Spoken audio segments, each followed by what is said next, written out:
Ce moment, c'est un moment où tu dois t'étirer. C'est un moment où tu dois t'élargir. C'est un moment où tu ne dois pas avoir peur de faire les choses.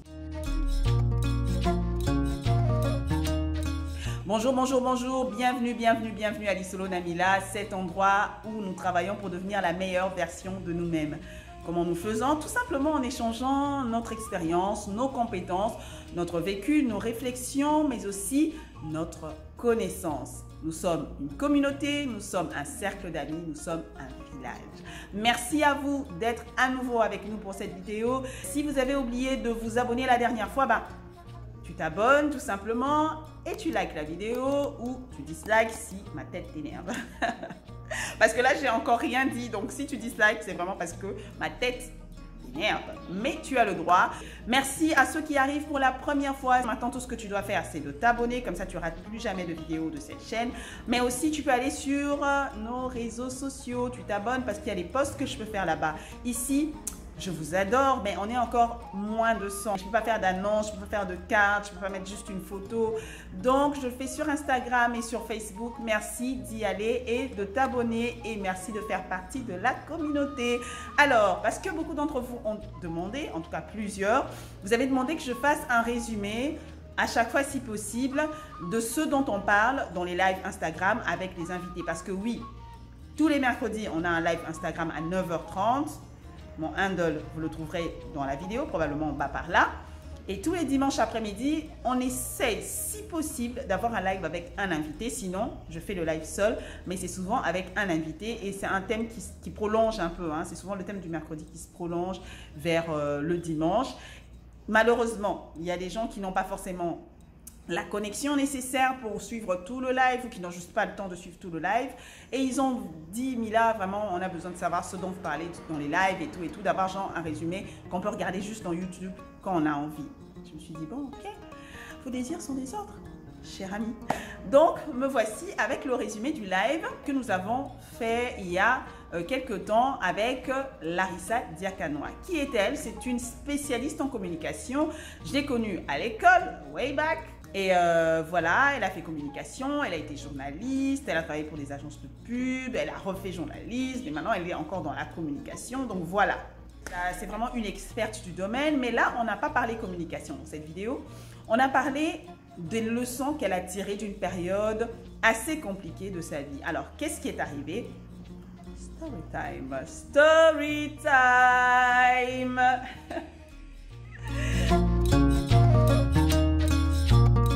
Ce qui est arrivé, c'est que Larissa est tombée enceinte, mais le problème n'était pas là. Le problème, c'est qu'elle était déjà plus avec son compagnon, pas dans le même pays et qu'elle venait de démissionner de son emploi.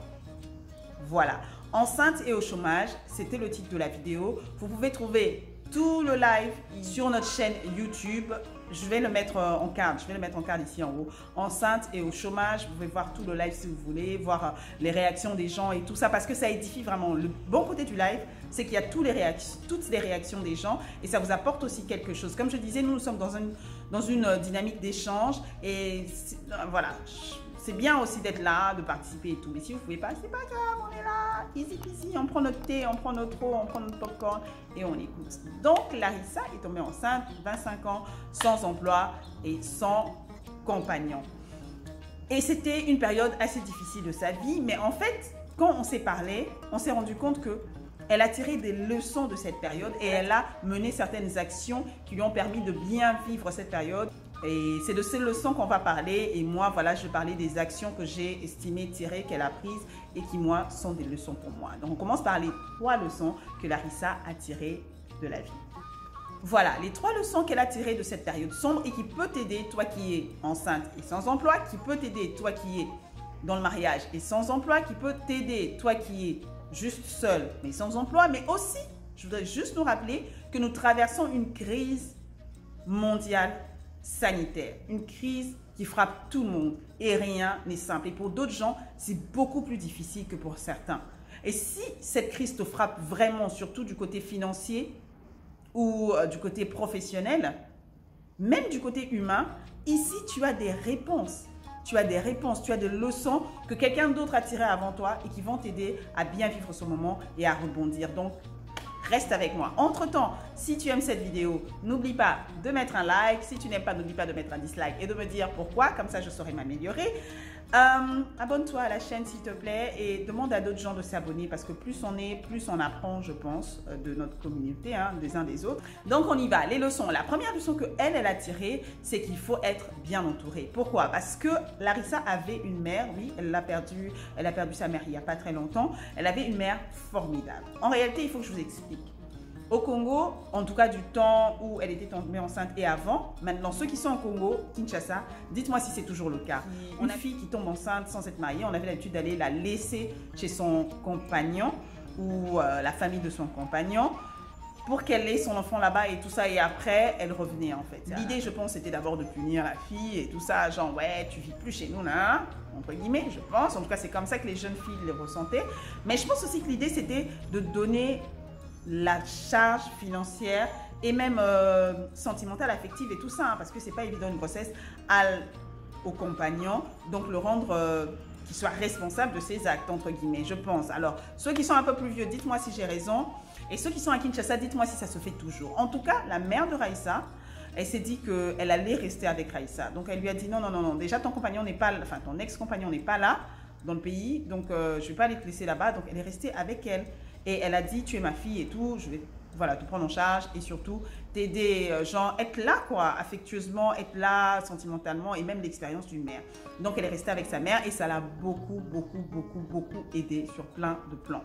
Donc même si, entre-temps, financièrement, au début surtout, c'était pas vraiment ça, mais au moins elle avait quelqu'un sur qui elle pouvait se reposer, sur qui elle pouvait compter. Alors elle nous a aussi dit une autre chose qu'elle a constatée, c'est que elle s'est un peu éloignée de son entourage durant sa grossesse. Et elle a dit que c'était pas du tout pour fuir, c'était pas du tout par honte ou par peur de reproche, c'était plus parce qu'elle voulait juste être calme, sereine, voilà, vivre sa grossesse quoi, chérir son moment, voilà, vivre ce moment pleinement.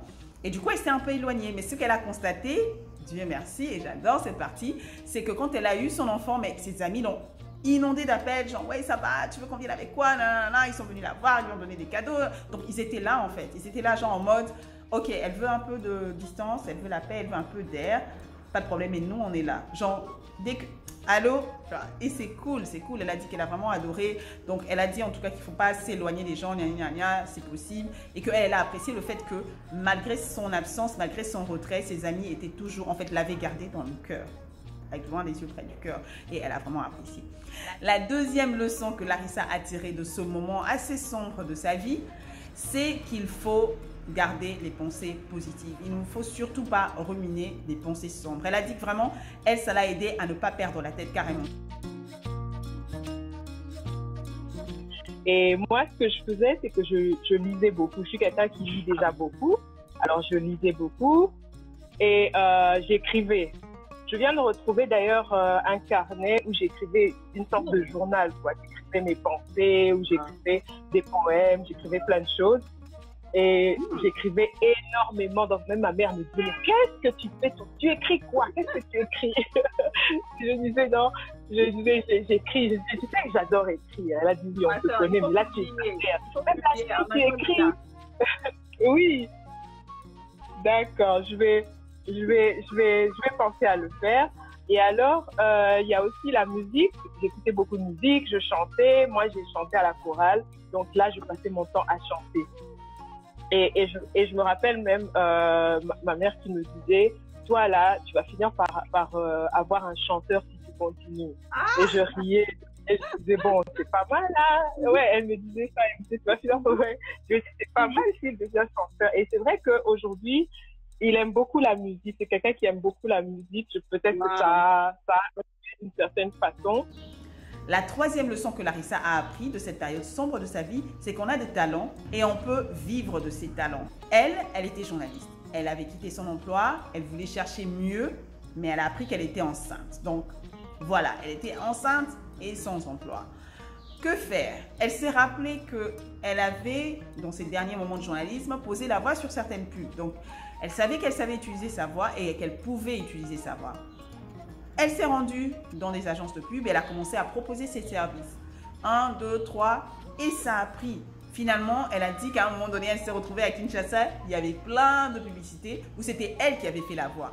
Et Tout ça, c'est parce qu'elle s'est rendue compte qu'elle avait un talent et qu'elle pouvait l'utiliser pour gagner de l'argent. Bien sûr, Dieu merci, après, elle a pu retrouver un travail dans une boîte de journalisme. Elle était très enceinte, mais elle a dit oui, elle est allée, elle avait un poste à responsabilité et elle a travaillé. Et Dieu merci, elle avait la santé, hein, c'était une grossesse qui s'est très bien passée. Donc, elle a travaillé jusqu'au tout dernier moment de sa grossesse. Et voilà, elle a même dû prendre un congé maternité un peu plus long, mais elle a dit que par exemple, quand son enfant avait 2 mois, on lui a proposé une mission de service et il y avait beaucoup d'argent et elle a dû partir. C'était très douloureux, mais ça l'a vraiment aidée financièrement quand elle est revenue. Dieu merci encore, hein, l'entourage, elle avait sa maman, donc elle pouvait laisser son enfant à sa maman, même si c'était pas ça, quoi. Une mère, tu as toujours envie d'être là en fait pour ton enfant, surtout quand il a 2 mois. Mais voilà, elle a dit en tout cas, n'oubliez pas que vous avez des talents. Et surtout, la chose qui m'a attirée et qui est vraiment restée dans mon cœur dans ce qu'elle a dit, parce que c'est vraiment un peu comme l'essence même de cette chaîne YouTube, n'oubliez pas que même quand vous avez des talents qui ne sont pas reconnus, ça peut être des talents. Ça peut juste être faire des... Allez, les gâteaux, même c'est un peu fancy. Ça peut juste être faire des pâtes que vous aimez, juste des pâtes. Mais aujourd'hui, elle a dit qu'elle connaît un garçon qui cuisine, mais juste comme ça, normal. Aujourd'hui, le gars, il cuisine et il vend ses plats genre à domicile parce que les gens n'ont plus envie d'aller au restaurant avec toute cette crise sanitaire. Il leur livre leurs plats chez eux et ils gagnent de l'argent avec. Mais c'était pas genre un chef cuisine. Non, c'était pas un chef, c'était juste un monsieur qui cuisine pour manger, pour vivre. Maintenant, il cuisine pour vivre. Vous voyez le jeu de mots, quoi. Maintenant, il gagne de l'argent derrière. Bon, je sais pas si c'est marrant. Dites pas marrant si c'est pas marrant en commentaire. Dites marrant si c'est marrant. Donc, c'est un peu ça qu'elle nous a dit. Et la troisième des choses aussi dans ce point, la dernière des choses dans ce point, avant qu'on continue, c'est que les moments de crise devraient être des moments où on identifie des nouveaux talents ou des talents cachés en nous. Donc, n'hésitez pas à vous lancer dans quelque chose de nouveau. Moi, je suis en train de filmer là. Je ne suis pas caméraman. Après, je me tuais à monter. Bon, mon montage, il est basique, mais je ne suis pas monteuse. Genre, c'est des choses que j'ai pratiquement jamais fait ou fait genre 1 fois ou 2 fois dans ma vie, quoi. Je regarde un tuto, je viens, je fais 4, paste, je regarde un tuto, je viens, je pose mon truc Insta, je regarde un tuto, je viens, That's life. C'est un moment de crise. C'est un moment de crise. Après 1 mois, quand j'aurai fait ça 1 mois, 2 mois, j'espère, si j'ai un esprit qui veut bien apprendre rapidement, je serai à peu près, dans une certaine mesure, plus à même de faire ça rapidement et de manière plus jolie, plus design, plus ceci, vous allez me dire. Mais c'est une connaissance, c'est un talent que tu es en train de découvrir en période de crise. Et Dieu sait, peut-être qu'un jour, ça va te servir à autre chose. Moi, c'est clair que ça peut me servir vu que je suis journaliste, mais voilà, on ne sait jamais. Donc, ce moment, c'est un moment où tu dois t'étirer. C'est un moment où tu dois t'élargir. C'est un moment où tu ne dois pas avoir peur de faire des choses. Des fois, c'est des choses qui ne te payent pas, mais tu ne sais pas ce que demain, ça fera. Donc, tu dois vraiment chercher à découvrir des talents. Surtout si tu as perdu, par exemple, ton emploi et que tu cherches un business où aller. Ne va pas seulement dans les business qui marchent, ne va pas seulement dans les endroits. Ça, c'est aussi quelque chose qu'elle a conseillé à quelqu'un qui avait commenté, qui avait posé une question. Il voulait savoir que faire parce qu'il ne trouvait pas de boulot. Mais elle lui a dit la première des choses, oublie que tu as un diplôme en ceci. Et dis-toi, qu'est-ce que je peux faire pour gagner de l'argent? Qu'est-ce que je peux faire? Et fais-le. Voilà. Donc, c'est le conseil que je vous donne. Hein. Dites-moi si ça vous sert. Dites-moi si l'un des 3 conseils vous sert. Dites-le en commentaire, lequel vous sert. Dites-moi si vous vous en êtes déjà servi, ce que ça a produit dans votre vie. Dites-le s'il vous plaît en commentaire parce que quelqu'un pourrait le lire et ça pourrait l'édifier. Et n'oubliez pas de vous abonner à la chaîne parce que j'ai vraiment envie que vous restiez dans la communauté et je pense sincèrement que vous avez quelque chose à donner. Je pense qu'elle a vraiment eu beaucoup de courage. Pourquoi? Quand elle est allée vers les compagnies pour proposer sa voix, pour qu'elle puisse faire des voix de pub et tout, je crois que ça a demandé du courage parce qu'elle n'avait jamais fait ça avant. Les gens étaient venus vers elle parce qu'elle travaillait pour quelqu'un. Donc, il se disait qu'on lui fait confiance parce qu'elle est dans une chaîne. Là, c'est elle qui devait aller démarcher. Et c'est pas évident. En plus, elle était enceinte. Elle avait jamais vraiment fait ça que ça. Et moi, je trouve que ça... Des fois, ça demande du courage un peu. Des fois, il faut avoir du courage pour aller vers quelqu'un, aller vers une entreprise, aller vers un client, aller proposer ses services. Vous n'êtes pas sûr qu'ils vont vous prendre, vous n'êtes même pas professionnel dans ce domaine. Mais elle a pris son courage à deux mains et elle est allée démarcher les compagnies. Et Dieu merci, ça a marché. Moi, je crois que le courage paye toujours. Ça n'a peut-être pas payé du premier coup, mais ça paye toujours. Moi, ça m'a appris. J'ai trouvé qu'elle a été courageuse. La deuxième des choses, franchement, si j'étais à sa place, j'aurais pas accepté le boulot qu'elle a accepté là. Elle a accepté un poste à responsabilité très enceinte. J'aurais sûrement trop réfléchi dessus et je me serais dit, ah non, mais tout ça, nanana. Mais elle a accepté en fait.